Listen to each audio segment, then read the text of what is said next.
दोस्तों, आज मैं एक ऐसा वीडियो लाई हूँ जो कि बहुत ही इम्पॉर्टेंट टॉपिक है और आजकल मैं कहूँगी कि आधे से ज़्यादा दुनिया इससे सफ़र कर रही है और वो है स्लीपिंग डिसऑर्डर, यानी कि अच्छे से ना सो पाना। ये एक बहुत बड़ा मेजर इशू बन के उभर रहा है और इसी वजह से हम लोगों को बहुत सारे हेल्थ इश्यूज़ भी हो रहे हैं। ठीक है। तो आई होप आप समझ ही गए होंगे कि ये वीडियो आपके सबके लिए कितना इम्पॉर्टेंट है और ये सभी उम्र के लिए उतना इम्पॉर्टेंट है, बड़ों के लिए भी, बच्चों के लिए भी और हमारे बुज़ुर्गों के लिए भी, क्योंकि आजकल ये स्लीपिंग पैटर्न, ये ख़राब स्लीपिंग पैटर्न सभी में देखने को मिल रहा है। अब देखिए, पहले तो हमें समझना होगा कि ये स्लीपिंग डिसऑर्डर हम कहते किसे हैं। ठीक है, क्या सिर्फ नींद ना आना ही स्लीपिंग डिसऑर्डर है या कुछ और भी इसमें इंक्लूडेड है? तो इस चीज़ को हमें समझना बहुत ज़रूरी है। आइए चलिए मेरे साथ इस छोटी सी ज्ञान यात्रा पे चलते हैं, समझते हैं क्या है प्रॉब्लम हमारे ना सो पाने में या हमारे अच्छे से ना सो पाने में, क्या है प्रॉब्लम। ठीक है, क्या रीज़न्स हो सकते हैं और कैसे करें कि हम अच्छी से अच्छी बेहतर नींद ले पाएँ।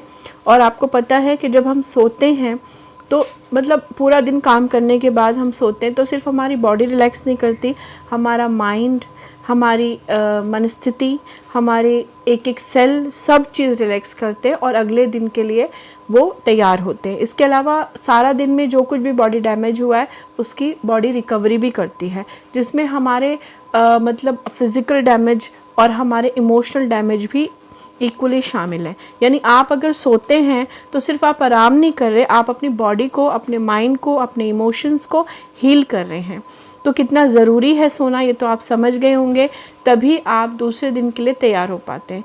देखिए, किसी भी काम को करने के लिए केवल फिज़िकली फ़िट होना ज़रूरी नहीं है, बल्कि इसमें इमोशनल फिटनेस और इसमें आपका माइंड की फिटनेस और आपके मन की जो एक तैयार होना हर चीज़ के लिए खुशी से, वो भी ज़्यादा ज़रूरी है। एक आपकी साइकोलॉजिकल फिटनेस भी ज़रूरी है और जिसमें नींद जो है बहुत इम्पॉर्टेंट पार्ट अदा करती है।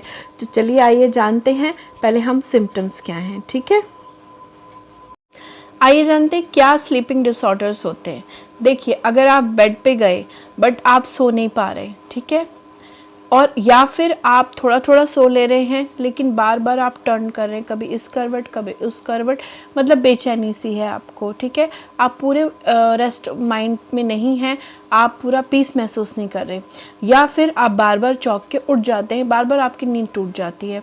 ठीक है, तो ये सब चीज़, मतलब आप सो नहीं पा रहे या फिर आप सो तो पा रहे पर बार बार उठ जा रहे हैं, या आपको वो कंफर्ट नहीं आ रहा, या फिर आप बार बार सिर्फ पोजीशन बदलते रहते हैं, या फिर आप सुबह उठते हैं, आप सारी रात सोए, मतलब कि उठे नहीं, लेकिन उठने के बाद भी आपके हेडेक है, आपका बॉडी पेन है, आपको कहीं ना कहीं एक है, या फिर आप उतने एनर्जेटिक नहीं हैं। तो ये सारी चीज़ों को हम स्लीपिंग डिसऑर्डर में लेते हैं। ठीक है, तो अब देखिए, एक कहावत है कि मतलब सोने की पोजीशन के बारे में हमारे भारतीय सभ्यता में कही गई है कि अगर आप जो है औंधे मुंह सोते हैं, ठीक है, यानी कि पेट नीचे और पीठ ऊपर, ऐसे लोग जो है वो, उनको दुनिया को फेस करने में एंजाइटी फील होती है, वो बहुत ज़्यादा कॉन्शियस रहते हैं, कुछ गलत ना हो जाए, कुछ गड़बड़ ना हो जाए, मतलब उतने कॉन्फिडेंस से वो किसी को भी, मतलब जान पहचान और अनजाने सभी लोगों से वो थोड़ा सा एंजाइटी फील करते हैं। ठीक है, इसके अलावा जो पीठ नीचे और मतलब स्ट्रेट्स होते हैं जिसे हम कहते हैं, तो ये ऐसे लोग होते हैं जिनका पेट काफ़ी हैवी होता है, ज़्यादा खा लेते हैं या फिर खराटे लेते हैं, किसी भी तरह का कोई तकलीफ़ होती है उनकी बॉडी में, ऐसे लोग होते हैं। लेफ़्ट साइड जो सोते हैं उनको हम कहते हैं कि गृहस्थ हैं, यानी कि उनको दूसरे दिन उठना है, बहुत सारे काम अंजाम देने हैं, तो वो खाना अच्छे से डाइजेस्ट हो, मेंटली रिलैक्स कर पाएँ और अपने आप को एनर्जाइज कर पाएँ, तो इस तरह से लेफ़्ट सोते हैं। क्योंकि जब हम लेफ़्ट सोते हैं तो हमारी सूर्य नाड़ी चलती है, जो कि इस तरह की ऊर्जा हमको प्रदान करती है। ठीक है, जो हमारा राइट नॉस्ट्रिल होता है, जो हमारा दायां नाक का हिस्सा होता है, उसे हम सूर्य नाड़ी बोलते हैं और लेफ़्ट साइड को हम चंद्र नाड़ी बोलते हैं। ठीक है, और राइट में जो सोता है उसको हम बोलते हैं वो जोगी है, यानी कि दुनिया से डिटैच होते हैं ऐसे लोग, मतलब कि बहुत दुनियादारी की उन्हें परवाह नहीं होती, काम होगा नहीं होगा उतनी परवाह नहीं होती, इतना परेशान नहीं होते किसी चीज़ को लेकर वो, ठीक है, बहुत ज़्यादा नहीं सोचते किसी चीज़ के, तो राइट्स होते हैं, डिटैच होते हैं वो इस तरह की चीज़ों से। तो और कई लोग लेफ़्ट और राइट दोनों में सोते रहते हैं। अधिकतर ऐसे लोग क्या होते हैं, उनको दोनों तरह की चीज़ें होती हैं कि मतलब दुनियादारी के बारे में भी बराबर से सोचते हैं, पर बैलेंस भी बना लेते हैं, कितना जुड़ना है कितना हटना है वो चीज़ का बैलेंस बना लेते हैं, ठीक है।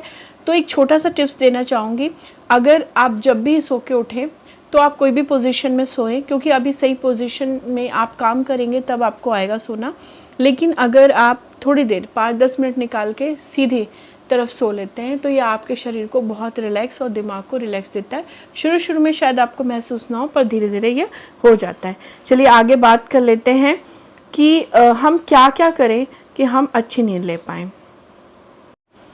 हाँ जी, तो देखिए क्या होता है कि हम जब सोने जाते हैं ना तो हम ऑलमोस्ट भाई अब घर में तो कोई आ नहीं रहा उस टाइम पर, ठीक है, काम भी निपटा लिए होते हैं हमने, हम अकेले हो जाते हैं अपने साथ।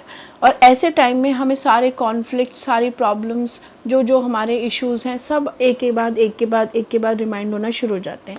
और कई लोग तो घर में बैठ के बाकायदा इस बात पे चर्चा करते हैं किसने क्या कह दिया, कौन बुरा था कौन अच्छा था, यानी कि घर की सारी परिस्थितियाँ और बाहर लोगों के साथ उनके क्या रिलेशन है वो सब डिस्कस करना शुरू कर देते हैं, यानी कॉन्फ्लिक्ट खुद ही तैयार कर लेते हैं। तो ये अच्छा नहीं है, ये आपकी रेस्ट का समय है। हमें जानना होगा कि शरीर को रेस्ट मिलना, माइंड को रेस्ट मिलना, बॉडी को, इमोशंस को रेस्ट मिलना बहुत ज़रूरी है। और जैसे आप किसी काम के लिए जाते हैं तो आप प्रिपेयर होते हैं, आप अच्छी ड्रेस पहनते हैं, आप उससे रिलेटेड चीज़ें इकट्ठी कर लेते हैं, वहाँ क्या क्या काम आने वाला है सब चीज़ें आप मैनेज कर लेते हैं और वो माइंडसेट तैयार कर लेते हैं उस काम को करने का, ठीक है। इसी तरह से आपका सोना भी इक्वली इम्पॉर्टेंट है और आपको उसके लिए भी प्रिपेयर होना चाहिए, जिसको हम लगभग भूले बैठे हैं कि ये हमारे डेली रूटीन का कितना इम्पॉर्टेंट पार्ट है, ठीक है। आप खाने को जितना इम्पोर्टेंट देते हैं, क्योंकि आप काम कर रहे हैं तो खाना भी उतना ज़रूरी है, ठीक है, वरना क्या फ़ायदा इतना काम करने का आपको, ठीक है, और एनर्जी कहाँ से मिलेगी आपको। और इसी तरह से सोना भी आपका इतना ही इम्पॉर्टेंट पार्ट है और उसको भी आपको इक्वली इम्पॉर्टेंस देनी चाहिए। ये भी आपके माइंड का, आपके ब्रेन का, आपके हार्ट का और आपके इमोशन का, आपकी साइकोलॉजिकल हेल्थ का लिए बहुत ही ज़्यादा इम्पॉर्टेंट पार्ट है। तो आपको करना क्या चाहिए कि आपको रात के समय जब आप सोने के टाइम जाएं, कोई भी घर का कोई भी मुद्दा आप ना उठाएं, ठीक है। और आपको अपने से रिलेटेड जो भी एंजाइटी इश्यूज़ हैं, जो भी प्रॉब्लम है, या आप किसी तरह के इमोशनल प्रॉब्लम से डील कर रहे हैं, घर में आपकी किससे नहीं बन रही, या किसी तरह की आपकी ऑफिशियल परिस्थितियाँ ख़राब हैं, या जो भी प्रॉब्लम्स हैं, उनको आप ना सोचें, क्योंकि देखिए इस टाइम तो आप सॉल्व कर नहीं सकते, सोने का टाइम हो रहा है, सोचना भी बेकार है। इसके लिए आप दिन में कोई एक टाइम निकालिए और उस टाइम पे 10-15 मिनट अपने आप को दीजिए, अपनी प्रॉब्लम लिखिए, उसके ऑप्शंस लिखिए, क्या सॉल्यूशंस हैं, और फिर उनमें से किसी एक पर काम करिए, ठीक है। ये मैं तरीका बता रही हूँ कि कैसे प्रॉब्लम सॉल्व कर सकते हैं हम, लेकिन रात के समय आपको इन में से किसी भी कॉन्फ्लिक्ट पे काम नहीं करना। अब आप देखिए और क्या होता है, कभी कभी तो हम समझ ही नहीं पाते कि हम रेस्ट पोजीशन में हैं ही नहीं। तो जानने का तरीका क्या है, आप अपनी ब्रीथ को चेक करिए कि आपकी ब्रीथ कैसी चल रही है। अगर आपकी ब्रीथ जो है छोटी है तो इसका मतलब बॉडी में एंजाइटी इशू है, बॉडी रेस्ट में नहीं है, बॉडी में किसी तरह का प्रॉब्लम और दिमाग में किसी तरह का तनाव चल रहा है। इसे हम बीटा स्टेज कहते हैं। ये बीटा स्टेज क्या होती है, ऐसे स्टेज में होने पर बॉडी जो है पूरी ब्रेन को ये सिग्नल दे रही होती है कि हम जो है अच्छी पोजीशन में नहीं है, वी आर नॉट कंफर्टेबल, और इस टाइम सोया नहीं जा सकता। और ऐसी स्टेज में मेलाटोनिन नाम का जो हार्मोन है, जो कि हमारा रिलीज़ होता है, जिससे हमारा स्लीपिंग पैटर्न अच्छा होता है, स्लीप हम अच्छे से कर पाते हैं, ये बॉडी रिलीज़ ही नहीं करती। और धीरे धीरे ये जो है पैटर्न बन जाता है, और आपके बॉडी में जब ये रिलीज़ नहीं होता तो आपको नींद ना तो आती है, और अगर आती भी है तो वो अच्छी नहीं आती, ठीक है। तो क्या करें, तो पहले आप किसी भी तरह के कॉन्फ्लिक्ट के बारे में ना सोचें, ठीक है। आप अपनी ब्रीथ को चेक करें, और अगर आपको लग रहा है कि हाँ मैं तो बीटा स्टेट पे हूँ, तो आप क्या करें कि आप प्राणायाम करें। 2 राउंड 10 के 2 राउंड्स आप कर सकते हो प्राणायाम के। 10 ब्रीथ, डीप ब्रीथ, सॉरी, आप डीप ब्रीथ कर सकते हैं या फिर आप प्राणायाम कर सकते हैं। 2 राउंड 3 राउंड कर सकते हैं। 10 मिनट से ज़्यादा कोई भी टाइम नहीं लगेगा इसको करने में, ठीक है। इसके अलावा आप किसी प्रॉब्लम के बारे में नहीं सोचेंगे। अगर आपको सोचना है तो आप सॉल्यूशंस के बारे में सोचेंगे, अदरवाइज मत सोचिए। अच्छा, अब बात है कि हम कैसे अपने आप को प्रिपेयर करें कि हम बेड के लिए जा रहे हैं, हम सोने के लिए जा रहे हैं, कैसे प्रिपेयर करें। देखिए, सबसे पहली बात तो ये है कि आपको अपने माइंड को रीडायरेक्ट करना पड़ता है, क्योंकि आपका एक पैटर्न बन चुका है। सोने समय भाई गए और सोचना शुरू कर दिया और बातें करना अपने आप से या अपने घर में किसी मेंबर से इस टॉपिक्स पे, प्रॉब्लम्स के टॉपिक्स पे, या किसी को कॉल करके स्पेशली उन सब के बारे में, क्योंकि टाइम है तो चलो भाई बात ही कर लेते, नींद तो आ नहीं रही। लेकिन आपको ये समझना होगा कि जब आप बात ही करते रहेंगे नींद आएगी कैसे, ठीक है। तो आपको क्या करना है अब मैं बताती हूँ, ध्यान से समझिए। तो आप 2 राउंड ऑफ द प्राणायाम कर सकते हैं। इसके अलावा खाने से 3 घंटे पहले, सोने से 3 घंटे पहले आपको खाना खा लेना चाहिए। एटलीस्ट 2 घंटे पहले तो खाना ही चाहिए। और अगर किसी का जॉब ऐसा है कि वो इतना भी नहीं कर सकते तो कम से कम 1 घंटा पहले खा लीजिए।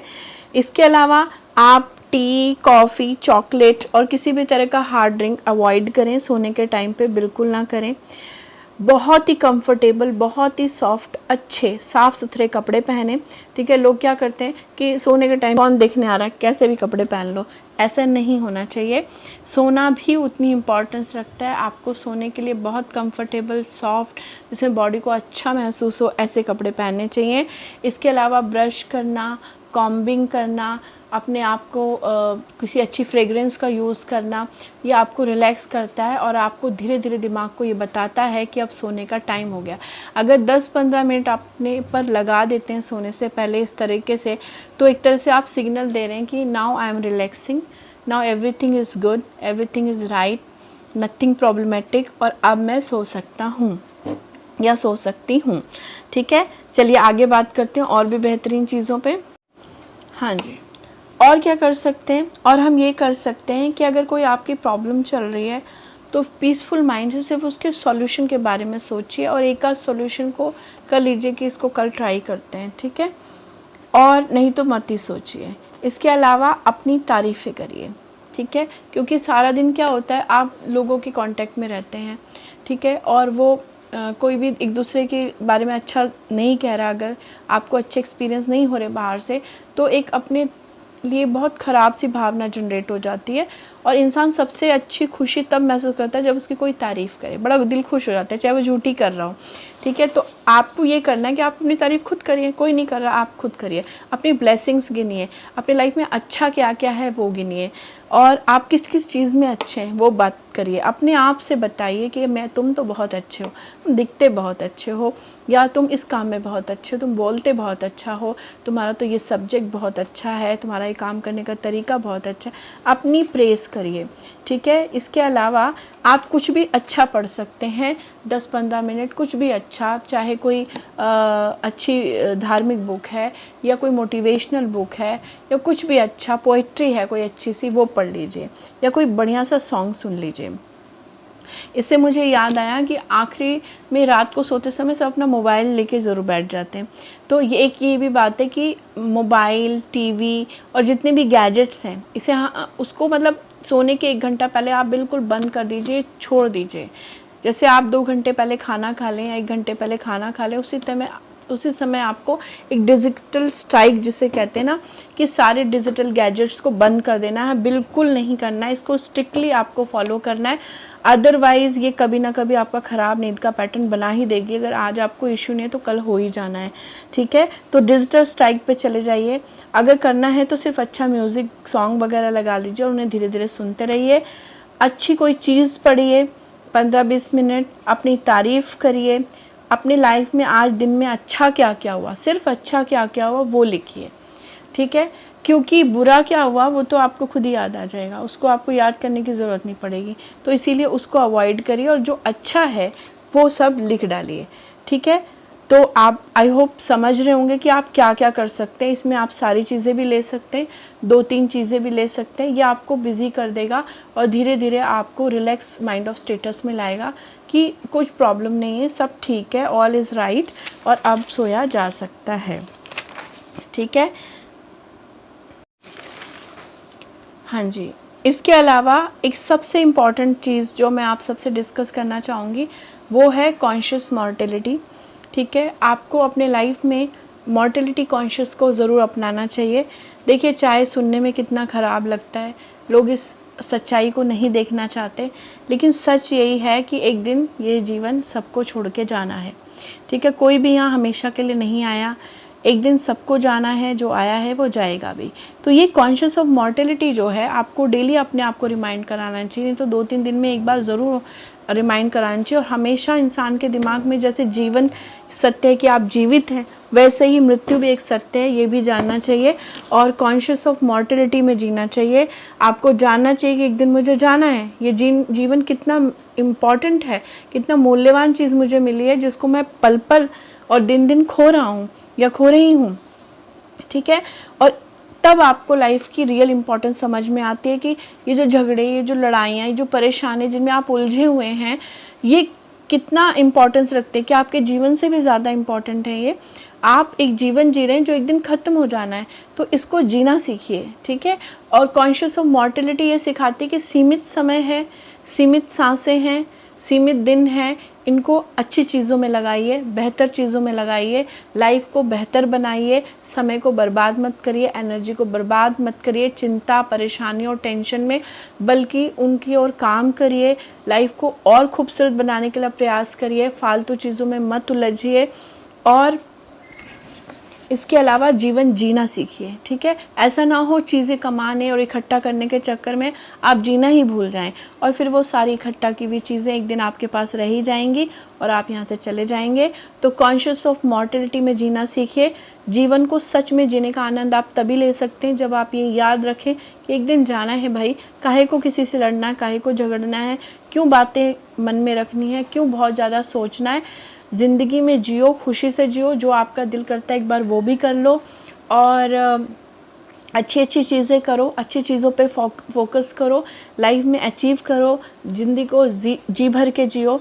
तो ये जो है, आप अगर रात को ये अपने दिमाग में रखते हैं तो आपको खुद ही पता चल जाएगा कि ये फालतू चीज़ें हैं जिनके बारे में सोचा जा रहा है।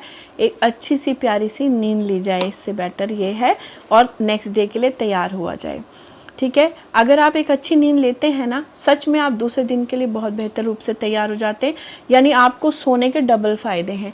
एक तो आप अच्छी नींद लेते हैं, आपके शरीर को, आत्मा को, मन को, सोच को, सबको आराम मिलता है। आपका एक एक सेल रिजुविनेट हो जाता है। ठीक है, एक एक सेल बॉडी का रिजुविनेट होता है अगर आप मौका देते हैं अच्छी नींद का अपने आप को।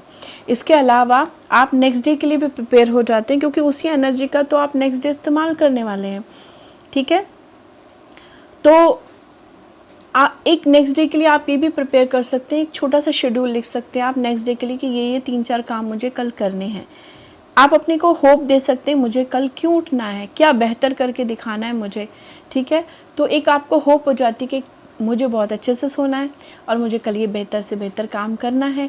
तो ये होप जो है आपके शरीर को ऊर्जा से भर देती है, प्रकाश से भर देती है, खुशी को भर देती है, और आपको कल उठने की एक बेहतरीन वजह देती है। ये नहीं है कि बोरिंग सा शेड्यूल है, चलो भाई सो जाओ, फिर कल उठ के यही काम करेंगे। इस तरह से अपने आप को समझाएंगे तो अच्छी नींद नहीं आने वाली आपको। ठीक है, और एक सबसे बेहतरीन टिप मैं आपको देना चाहती हूँ, ये आप यूज़ करके देखिए और विश्वास से यूज़ करके देखिए, ये आपको बहुत चेंज कर देगा। हाँ जी, अब आखिरी में ये मैं कहना चाहूँगी कि आप माइंड को, जैसे हमने एक पैटर्न बना लिया सोने का, आप उसको ब्रेक करके आप ये नए पैटर्न बनाइए और इसको फॉलो करिए। ये नए पैटर्न आपको बहुत हेल्प करेंगे, बहुत अच्छा कर देंगे। और मैंने जैसे बताया कि सोना आपको हील करता है, आपकी बीमारियों को ठीक करता है, आपको मदद करता है ठीक करने में। क्योंकि देखिए, अगर किसी को कोई तकलीफ़ है ना, आप दवाई खाते हैं, वो आपके सिर्फ किसी तरह का इन्फेक्शन बॉडी में कोई प्रॉब्लम चल रही है उसको रोकता है। ठीक है, बॉडी खुद हील होती है, और जितना अच्छा आप खाएंगे और जितना अच्छा आप सो पाएंगे उतना बॉडी ज़्यादा अच्छे से हील होगी। लेकिन इस हीलिंग के प्रोसेस को हम तेज़ ज़रूर कर सकते हैं। वो कैसे कर सकते हैं? जब आप सोने जाएं तो आप संकल्प लें, आप खुद बोलें कि मैं अपनी बॉडी को हील करने जा रही हूँ या जा रहा हूँ। I am healing my self. I am healing my body, I am healing my mind, I am healing my health, I am healing my brain. मैं अपने आप को खुद हील कर रहा हूँ और डिवाइन हेल्थ फ्लोइंग थ्रू मी, दैवीय स्वास्थ्य मुझ में से प्रवाहित हो रहा है, दैवीय ऊर्जा मुझ में से प्रवाहित हो रही है और अच्छा स्वास्थ्य प्रवाहित हो रहा है मेरी पूरी बॉडी, मेरे शरीर, मेरे आत्मा, मेरे मन में। और मैं अपने आप को खुद हील कर रहा हूँ, क्योंकि अगर आप अच्छी नींद ले पाते हैं तो अपने आप को खुद ही हील कर लेते हैं। काफ़ी सारी बीमारियाँ का जो हीलिंग प्रोसेस है वो तेज़ हो जाता है और आगे भी जो बीमारियां बनने वाली हैं आपकी बॉडी में, जिस इशू पहले क्रिएट होते हैं फिर बीमारियां क्रिएट होती हैं, उन सब को भी वो हील करना शुरू हो जाता है। तो ये जो अफर्मेशन है ये आपके माइंड को रीडायरेक्ट करेगी कि सोना कितना ज़रूरी है, कितने अच्छे से सोना ज़रूरी है और कैसे अच्छे से सोया जाए, फालतू की चीज़ों को कैसे दिमाग से निकाला जाए और कैसे मैं खुद अपने बॉडी को, माइंड को हील कर सकती हूँ या कर सकता हूँ। आई होप सबको वीडियो पसंद आया होगा, हेल्पफुल भी रहा होगा। मैंने तो आपकी मदद कर दी, अब अपनी मदद आप खुद भी करिए, इन सबको अपनाइए और इन सबको अपने नए पैटर्न में शामिल करिए ताकि आपको बहुत अच्छी नींद आए। Wish you a very good luck for the good sleep और thanks for watching the video. बहुत बहुत आभार और मिलते हैं अगली वीडियो पर। Have a nice day, have a good day.